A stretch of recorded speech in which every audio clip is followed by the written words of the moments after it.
am ready! GMA Weather, serbisyong totoo ng GMA News. Hi, good morning, Susan. So, Mantari, maulan ba? At kung maulan, saang mga lugar ang Yes, Susan. paghahandaan natin? Unang-una, talaga asahan natin may ulan dahil papalapit yung bagyo dito sa atin sa Metro Manila. Pero itong titingnan natin. At lumakas pa itong bagyo, Susan, mula sa Tropical Depression. Ito isa ng tropical storm. Ang tawag dyan ay Karen, ayon sa Japan Meteorological Agency. At binigyan ito ng international name na Sarika. At huling namatahan ng nasabing bagyo dyan sa may silangan ng Bicol Region at sa forecast track ng Metro Weather, makikita na tuloy-tuloy ang pagkilos ito northwest, dadaan malapit sa Bicol Region at posible na tumama dito sa may Quezon, Aurora area at medyo malapit po dito sa Metro Manila dahil tatawid yan ng Central Luzon. Pero titingnan natin yan mga kapuso kung yan ang mangyayari. At sa ngayon nga, signal number 1, ang nakataas sa may Catanduanes, Camarines Sur at Albay. Aantabayanan po natin ang bagong abiso na ilalabas ng Pag-asa maya-maya lamang.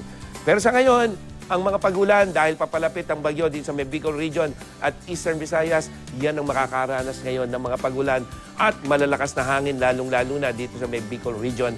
Kitang-kita nyo po, malalakas na ulan yan, kaya dapat I am ready dyan.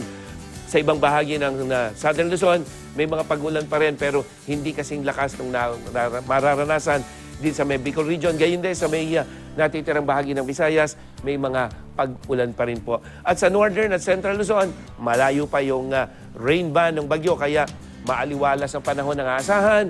May mga mahihinang pag-ulan dyan sa ilang bahagi ng Northern at Central Luzon.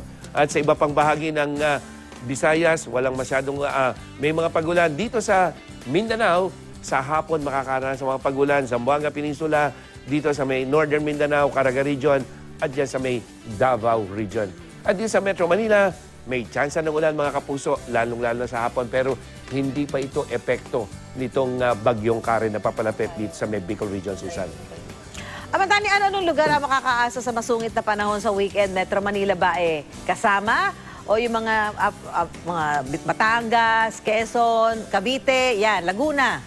Susan, kung titingnan natin itong rainfall forecast, yung mga kulay pula at orange yan yung mga malalakas na ulat. Makikita mo, araw ng Sabado at Linggo, halos natatakpan yung Southern Luzon at Central Luzon. So, makararanas tayo ng mga pag-ulan, Susan.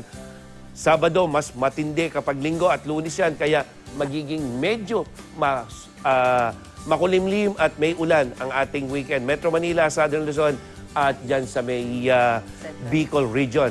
At araw, ito, naka-zoom in yan, Susan. Makikita ko, nandito ang Metro Manila.